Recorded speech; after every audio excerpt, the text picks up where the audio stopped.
मेरे प्रियात्मन, मैं 3 साल पहले इंग्लैंड के दूसरे सबसे बड़े शहर बर्मिंघम में गया था। वहाँ लगभग 2-3 महीने रहा क्योंकि मेरी बेटी दामाद वहीं पर हैं और मैं किसी ज़रूरी काम से गया था।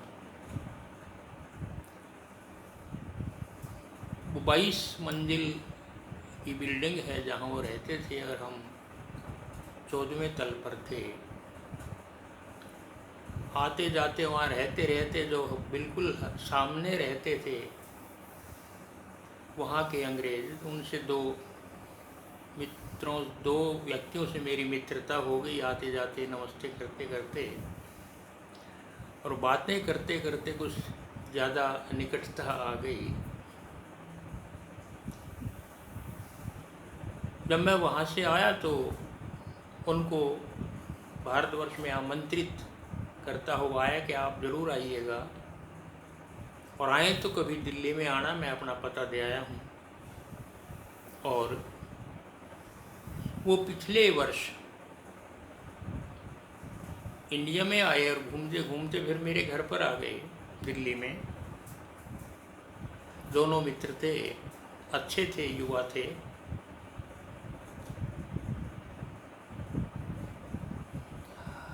उन्होंने यहाँ की संस्कृति, यहाँ के धर्म के बारे में अनेक चर्चाएं की। वहाँ भी यही करते थे मेरे साथ। उनको मेरे विषय का पता था कि मैं रुचि किस चीज़ में है, तो यहाँ करके भी उन्होंने वही विषय छेड़े।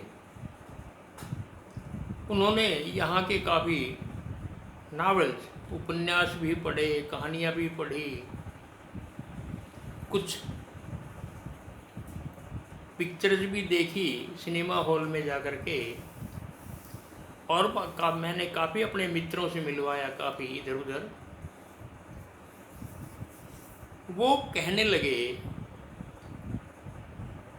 कि आचार्य जी, एक बात हमारी समझ में नहीं आई, वो ये कि यहाँ की जितनी पिक्चर्स हैं, जितने सिनेमा हॉल में जो लगी हुई हैं फिल्में, वो प्राय सारी की सारी सेक्स पर आधारित हैं। जितने उपन्यास हमने पढ़े वो भी सारे सेक्स पर आधारित हैं। कहानियाँ भी ऐसे ही हैं। और हम शहर में घूमे, जहाँ पर देखते हैं बहुत बड़े बड़े पोस्टर लगे हुए हैं, उसमें सभी प्राय सुंदर महिलाओं के हैं जिनमें सेक्सी मुद्राएं दिखाई गई हैं। यदि किसी वस्तु का विज्ञापन, एडवर्टाइजमेंट भी है तो वो भी महिलाओं को दिखा करके, चाहे वो पुरुषों की वस्तुएं हों।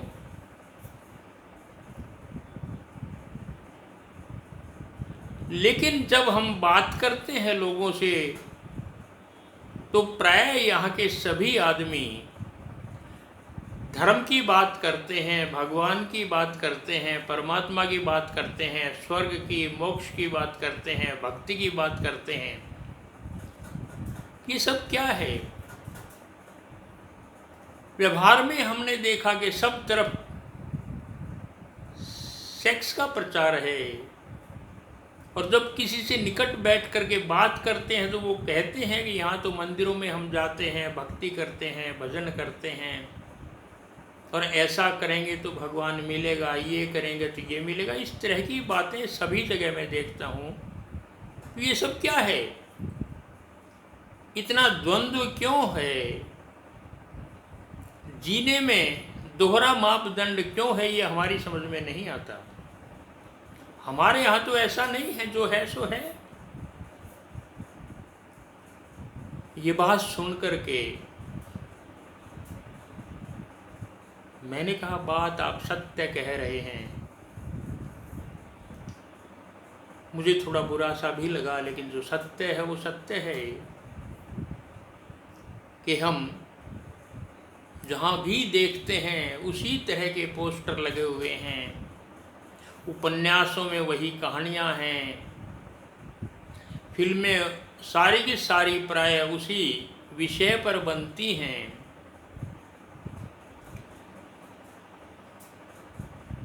उन्होंने यहाँ तक भी देखा कि हमने युवक युवतियों को देखा है जो छुप छुप करके मोबाइल में नंगी नग्न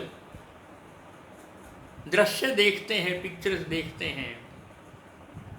कल हम यूनिवर्सिटी में भी घूमे हैं, दिल्ली यूनिवर्सिटी में हमने वहाँ भी बात की है। वहाँ भी हमने देखा कि लोग जो युवा हैं या युवतियाँ हैं, जो कोर्स की पुस्तकें हैं उनमें भी उन्होंने नग्न चित्र छुपा कर रखे हुए हैं, और वो जब मौका मिलता है देखते हैं ये सब क्या है, क्यों छुपाया जाता है।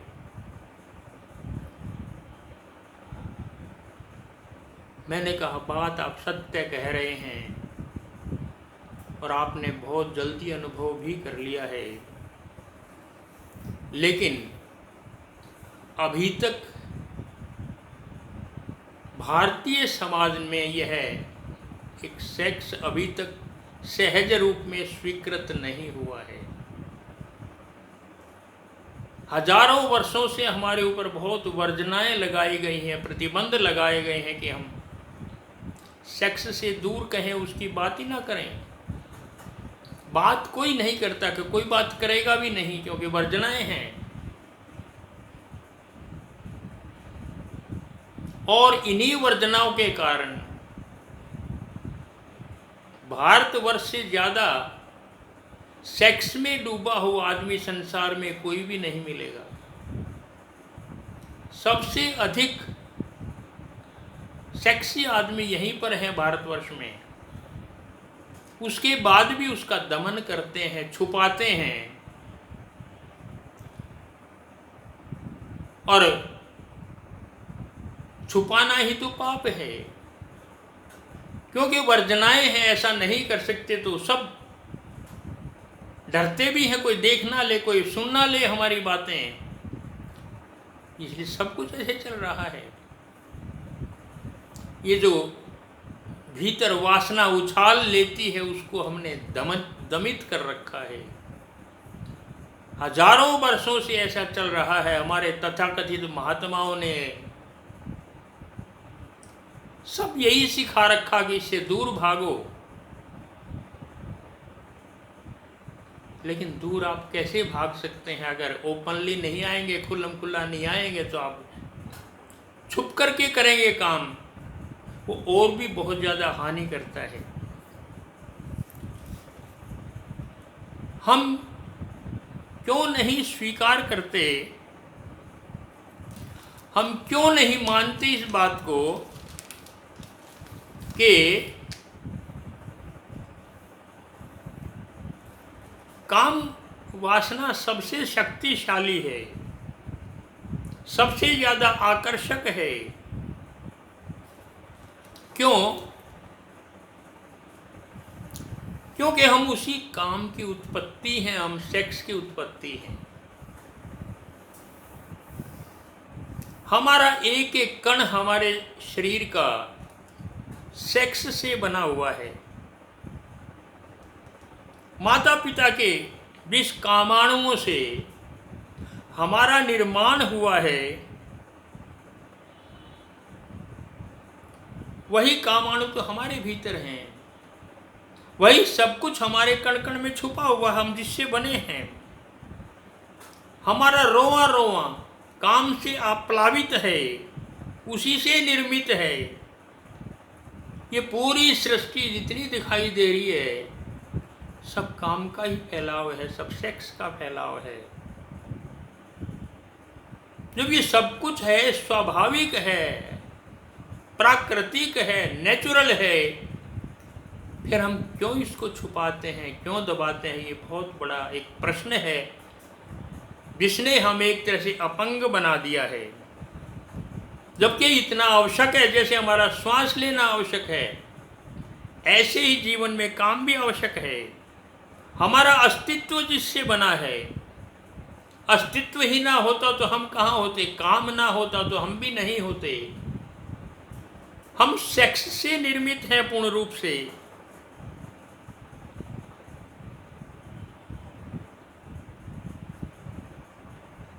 श्वास भी बल्कि 2 नंबर पर है। जब बच्चा माँ के गर्भ में आता है तब श्वास नहीं लेता 9 महीने तक। 9 महीने के बाद जब बाहर आता है तब पहला श्वास लेता है। श्वास बाद में आया, लेकिन जो ही बच्चा माँ के गर्भ में होता है वो उसी काम ऊर्जा के भरोसे रहता है, उसी से उसको प्राण मिलते हैं। तो श्वास भी 2 नंबर पर है। सबसे पहले काम ऊर्जा है, हम ये समझ नहीं पाते हैं। हम उससे कैसे भाग सकते हैं, कैसे बच सकते हैं, क्यों बचे, क्यों भागें? जिससे हम निर्मित हैं, यदि हम उसको गाली देते हैं, हम अपने माता पिता को गाली देते हैं, हम स्वयं को गाली देते हैं, जिससे हम निर्मित हैं, जो जिसके कारण हमारा अस्तित्व है, उसको यदि कोसते हैं तो फिर हम स्वयं को ही कोसते हैं, स्वयं को गाली देते हैं। और यदि परमात्मा की यही लीला है, परमात्मा की लीला है, ऐसा हम तो स्वयं कर ही नहीं सकते। गीता में भगवान कृष्ण ने यही कहा है कि आप समझते हैं कि आप कुछ कर रहे हैं, नहीं, प्रकृति आपसे करवा रही है। प्रकृति आपको विवश करती है अपने विकास के लिए, और आप ये सब कुछ कर रहे हैं और आप कह रहे हैं कि मैंने बच्चे बना दिए, मैंने सृष्टि पैदा कर दी है। भगवान कृष्ण कह रहे हैं नहीं, प्रकृति अपने विकास चाहती है और उस विकास के लिए आपको विवश करती है कि ये सब कुछ आप करो। फिर आप कहाँ दोषी हैं, फिर आप कहाँ उत्तरदायी हैं? क्यों नहीं हम समझ पाते इस बात को कि सेक्स, काम, ऊर्जा सबसे बड़ी ऊर्जा है जीवन में। इससे बड़ी कोई दूसरी ऊर्जा नहीं है। एकमात्र ऊर्जा ही यही है, कोई 2 अलग ऊर्जा नहीं है। जिसमें काम ऊर्जा नहीं है, जिसमें सेक्स की ऊर्जा नहीं है, वो व्यक्ति नपुंसक कहलाता है। और नपुंसक व्यक्ति कोई भी कार्य संसार में नहीं कर सकता। एक भी नाम आपने नहीं सुना होगा कि नपुंसक व्यक्ति कोई बहुत बड़ा लेखक रहा हो, बहुत बड़ा कवि रहा हो, बहुत बड़ा चित्रकार हुआ हो, बहुत बड़ा दार्शनिक हुआ हो, कोई वैज्ञानिक हुआ हो, यहाँ तक कि कोई बहुत बड़ा धनाढ्य हुआ हो, कोई बहुत बड़ा संगीतज्ञ, नर्तक हुआ हो ही नहीं सकता। क्योंकि ये सब बनने के लिए पुंसता की आवश्यकता है, ऊर्जा की आवश्यकता है, और वो ऊर्जा केवल मात्र एक सेक्स ऊर्जा है। जीवन में उसी का फैलाव है, हम उसको अलग नहीं कर सकते। एक ही ऊर्जा है, कोई अलग अलग थोड़ा ही है। हम उसको कैसे अलग कर सकते हैं? ये संसार जिससे निर्मित है, यानी सृजन जिसके द्वारा होता है, सृजन, निर्माण, क्रिएटिविटी जिसके कारण होती है, हम उसको दोष देते हैं, हम उससे बचना चाहते हैं। कैसे संभव हो सकता है? इसलिए हमें यदि सहज रूप में इसको स्वीकार कर लें, सहज रूप में, ये कोई समस्या नहीं है। जो सहज है, जैसे हम भोजन करते हैं सहज है, ऐसे ये भी है। हमने बंधन लगा दिया है, इसलिए छुप कर करते हैं। जितने पोस्टर आप देखेंगे वो सारे सेक्स से भरे हुए हैं, क्योंकि हम दमन करते हैं। इसलिए स्वाभाविक है, जिसका आप दमन करेंगे उसको इस रूप में देखेंगे कल्पना करके। यदि हम कल को भोजन पर प्रतिबंध लगा दें कि भोजन करना बंद है, बैन है, कानूनन गलत है, तो आप देखेंगे सारे शहर में, सारे देश में भोजन के बड़े बड़े बैनर लग जाएंगे, पोस्टर लग जाएंगे, जिसमें रोटियां, चपातियां, सब्जियां, दाल और दाने क्या क्या होगा। और हम उसी को देख करके तृप्ति करेंगे, क्योंकि व्यवहारिक रूप में तो वो मिलती नहीं है। बैन लगा रखा है भोजन पर, और जो बैन लगा रखा है तृप्ति कैसे हो, इसलिए उसके बड़े बड़े पोस्टर लगाए जाएंगे। जैसे सेक्स समाज ने बैन लगा रखा है तो सारे बड़े बड़े पोस्टर सारे सेक्स से भरे हुए हैं। किसी मैगजीन में देख लीजिए, पत्रिका में, अखबार में, जहाँ देखोगे आप इसी प्रकार के पोस्टर, और हम उनको देख करके तृप्ति पाना चाहते हैं, पा नहीं सकते, इसलिए हमें द्वैत भाव आ गया है, दोहरा चरित्र हमारा हो गया है, व्यवहार में कुछ है और कहने में कुछ है। इससे हमारे जीवन को बहुत हानि हुई है, इसको समझ लें। जितने बड़े बड़े कलाकार हैं, संगीतज्ञ हैं, गायक हैं, कवि हैं, उनमें इतनी ऊर्जा, ओवरफ्लोइंग ऊर्जा होती है कि केवल वो सेक्स में बच्चे पैदा करने से संतुष्ट हो नहीं सकते। इतनी ऊर्जा है उनमें, एक स्त्री से संतुष्ट नहीं हो सकते, इतनी ऊर्जा है उनमें। इसलिए उनको गीत बनाने पड़ते हैं, इसलिए उनको चित्र बनाने पड़ते हैं, इसलिए उनको संगीत की स्वर लहरियां निकालनी पड़ती हैं, इसलिए वो नर्तक बनते हैं। अपनी ऊर्जा कहाँ निकालें? है प्रकृति प्रदत्त है, उनके पास है, तो क्या करेंगे वो? तो कुछ ना कुछ सृजन करेंगे। केवल बच्चे पैदा करना सेक्स नहीं है, इस बात को समझ लेंगे। यहाँ से तो ये तो केवल ये तो एक वासना है। कुछ लोग कहते हैं हम इस वासना में गिरना नहीं चाहते, मैंने ये भी सुना है। ये तो वासना है, बहुत बुरी चीज़ है, इसलिए तो दूर होते हैं इससे। वो ये नहीं समझते वासना ही परिष्कृत होकर के प्रेम बनती है,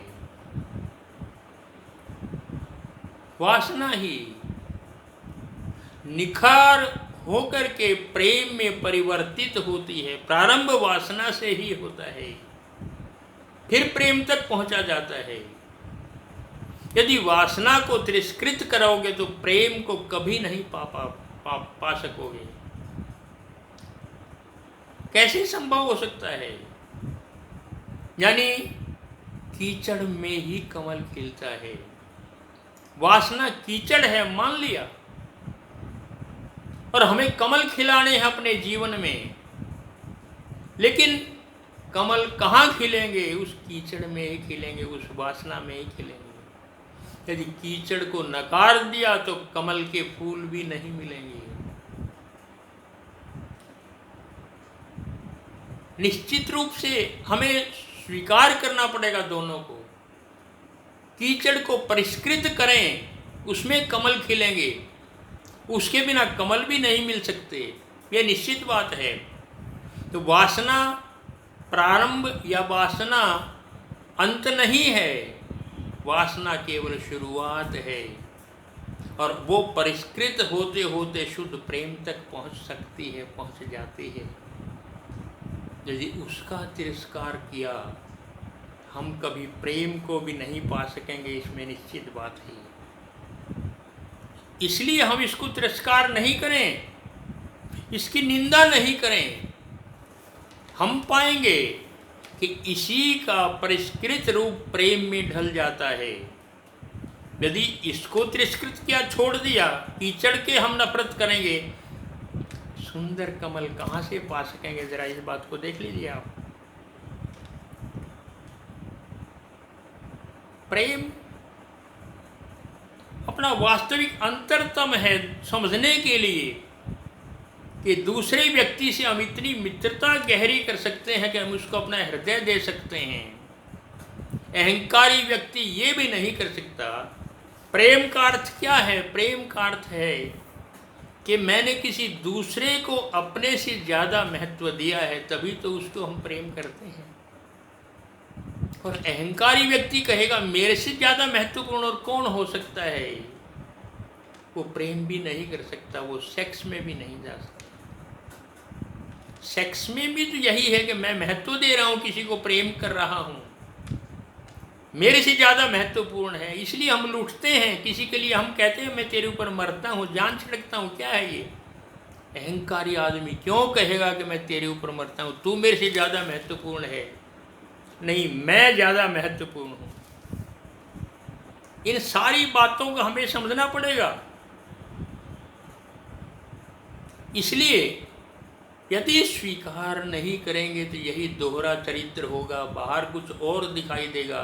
वो अंग्रेज दोनों मित्र गलत नहीं कह रहे थे, बहुत जल्दी उन्होंने केवल 15 दिन में पहचान लिया। कहले ये सब क्या है, हमारे यहाँ तो बिल्कुल स्वीकार किया जाता है, कोई दिक्कत ही नहीं आती। मैं अपनी स्वयं का घटना बता रहा हूँ। मैं वहीं बर्मिंघम में बैठा हुआ था, बर्मिंघम पास एक और शहर है, वहाँ मैं चला गया था और वहाँ पर एक मीटिंग चल रही थी। उस मीटिंग में हम बैठे हुए थे। जब मीटिंग समाप्त हुई तो भोजन का समय हो गया, लंच का। सभी अपनी अपनी मेज़ों पर चले गए, लंच करने लगे। और जहाँ पर मैं बैठा था और भी लोग गोल मेज़ पर बैठे थे, चारों तरफ कुर्सी डाल करके। बिल्कुल हमारे पास साथ वाली मेज़ पर एक स्त्री और एक पुरुष आपस में गलबैयाँ डाल करके, आंखें बंद करके प्रेम में डूबे हुए थे, बहुत गहरे प्रेम में डूबे हुए थे। और आसपास 200 आदमी थे, किसी की नज़र उन पर नहीं जा रही थी। लेकिन मैं भारतीय, मेरी नज़र, क्योंकि मेरे पड़ोस में थे, मेरे सामने भोजन की थाली रखी है, लेकिन वो थाली की तरफ मेरी निगाह नहीं थी। मैं बार बार उनको देख रहा था, मैं घूर रहा था और मेरे मन में ये भाव आ रहा था, क्या कर रहे हैं ये 200 आदमियों के सामने खुल्लम खुल्ला प्रेम कर रहे हैं। इनको शर्म नहीं आती, इनको लज्जा नहीं आती। अरे यहाँ पुलिस नहीं है क्या, कोई इनको पकड़ के ले जाए जो ऐसा काम कर रहे हैं? क्या पुलिस नहीं है ऐसी कोई? मेरे मन में ये बार बार भाव आ रहे हैं। और मेरे सामने भोजन की थाली रखी थी, मेरा ध्यान भोजन में नहीं, मेरा ध्यान वहीं अटक रहा था जो प्रेम में डूबे हुए थे। मेरे ही सामने, जो मेरी ही मेज़ के सामने जो कुर्सी पर एक सज्जन बैठे थे, उन्होंने मुझे कहा इशारा करके, आप ये क्या कर रहे हैं? उनको घूरे जा रहे हैं। दो मस्ती में अपनी में प्रेम कर रहे हैं, आपको डिस्टर्ब नहीं कर रहे हैं। वो आपको हाथ नहीं लगा रहे हैं, वो आपकी तरफ देख भी नहीं रहे हैं, उनको पता भी नहीं कि आप यहाँ बैठे हैं और आप उनको घूर रहे हैं। ये बहुत अनैतिकता है हमारे यहाँ, ये अशिष्ट व्यवहार है आपका। और यदि किसी पुलिस वाले ने देख लिया तो वो आपको पकड़ के ले जाएगा, क्योंकि ये नैतिकता नहीं है, कानून के विरोध में। आपको क्या है, आप क्यों घूर रहे हैं? और मेरी समझ में आई, मैं ही गलत था, वो बिल्कुल ठीक थे, वो बिल्कुल ठीक थे। मैं स्विट्जरलैंड गया, वहाँ पर एक बहुत बड़ा झील है, तालाब है, उसके किनारे पर हम पास में जा रहे थे और देखा एक लड़का लड़की बेंच पर बैठ करके कम से कम 1 घंटे तक चिपटे हुए हैं। मैंने कहा ये क्या है? लेकिन मेरे सिवाय, या मेरे साथ जो 2 और उस समय मित्र गए थे अलग से, उनके सिवाय कोई उनको वहाँ देख नहीं रहा था। वो इतने तृप्त हो चुके हैं, उस समाज ने इस प्रेम को, इस सेक्स को स्वीकार कर लिया है। दमन नहीं है वहाँ पर, इसलिए वो प्रफुल्लित हैं, आनंदित हैं। वो जैसे भीतर से हैं वैसे बाहर से हैं। एकमात्र भारतीय ऐसा है जो भीतर कुछ और है लेकिन बाहर कुछ और है। जितना हम दमन करते हैं, हमारा व्यक्तित्व उतना ही रुग्ण होता चला जाता है। हम जिसको कहेंगे ये नहीं करना, ना करना है, वही तो करने का मन होता है, स्वभाव है व्यक्ति का। आप एक खिड़की पर एक तख्ती टांग दीजिए, यहाँ झांकना मना है, और आप देखेंगे जो भी व्यक्ति वहाँ से गुजरेगा वो उस खिड़की की तरफ जरूर झांकेगा, यहाँ कुछ खास बात है। इससे पहले कोई नहीं झांकता था, लेकिन लिख दिया यहाँ खिड़की में कोई झांकना मना है, और आप देखेंगे एक भी व्यक्ति ऐसा नहीं होगा जो उस खिड़की से गुजरेगा और वो झांक करके ना जाएगा। जिसका आप दमन करेंगे, जिसको आप ना कहेंगे, मनुष्य का स्वभाव है वो वही करता है। इसलिए हम देखते हैं कि हमारे चारों तरफ पूरी प्रकृति काम का ही तो परिणाम है। फूल खिलता है, काम वासना के बिना नहीं खिलता। फूल पर तितली बैठती है, वहाँ से शुक्राणु ले जाती है फूल के, दूसरे फूल पर जाकर के बैठती है तो और फूल खिलते हैं। पूरी प्रकृति में यही है। जब सब कुछ है स्वाभाविक कहते हैं, हम फिर क्यों बचना चाहते हैं, क्या कारण है और कब हम स्वतंत्र होंगे इस मामले में कि जो हम कर रहे हैं वो गलत है। वो मित्र जो लंदन से, इंग्लैंड से आए थे, मुझे महसूस हुआ कि वास्तव में उसने आईना दिखा दिया हमें एक तरह से। उन्होंने हमें आईना दिखा दिया। अब तक हमें इतना पता नहीं था। जब तक हमारे साथ घटना नहीं घटती तब तक कोई आईना हमें दिखाई नहीं देता, हम समझ नहीं सकते। इसलिए हम ये चाहते हैं कि जो हजारों वर्षों से दमित किया गया है, इस शक्ति का, इस ऊर्जा का, जो हमारे अस्तित्व का आधार है, हम उसको सहज भाव से स्वीकार करें। जितना हम नकारेंगे उतना ही हमें भीतर से दुखी करेगा। आप कहानियाँ पढ़ते होंगे, अमुक ऋषि तपस्या कर रहा है और एक अप्सरा आई, नृत्य करके उसकी तपस्या को भंग कर दिया। ये ऋषि मुनियों को क्यों दिखाई दे रही है सारी सारी अप्सराएं? कोई इंद्र नहीं बैठा जो इनके लिए भेजता होगा अप्सराएं। क्या पड़ी है इंद्र को? एक बूढ़ा सूखा ऋषि कोई तपस्या कर रहा है, मरे हड्डियां दिखाई दे रही हैं उसकी। लेकिन नहीं, कहानियां बस यही बताती हैं, इंद्र को डर हुआ कि उसका राज ना छिन जाए, गद्दी पर वो ना बैठ जाए ऋषि, इसलिए उसकी तपस्या भंग करो। ये सब गलत है।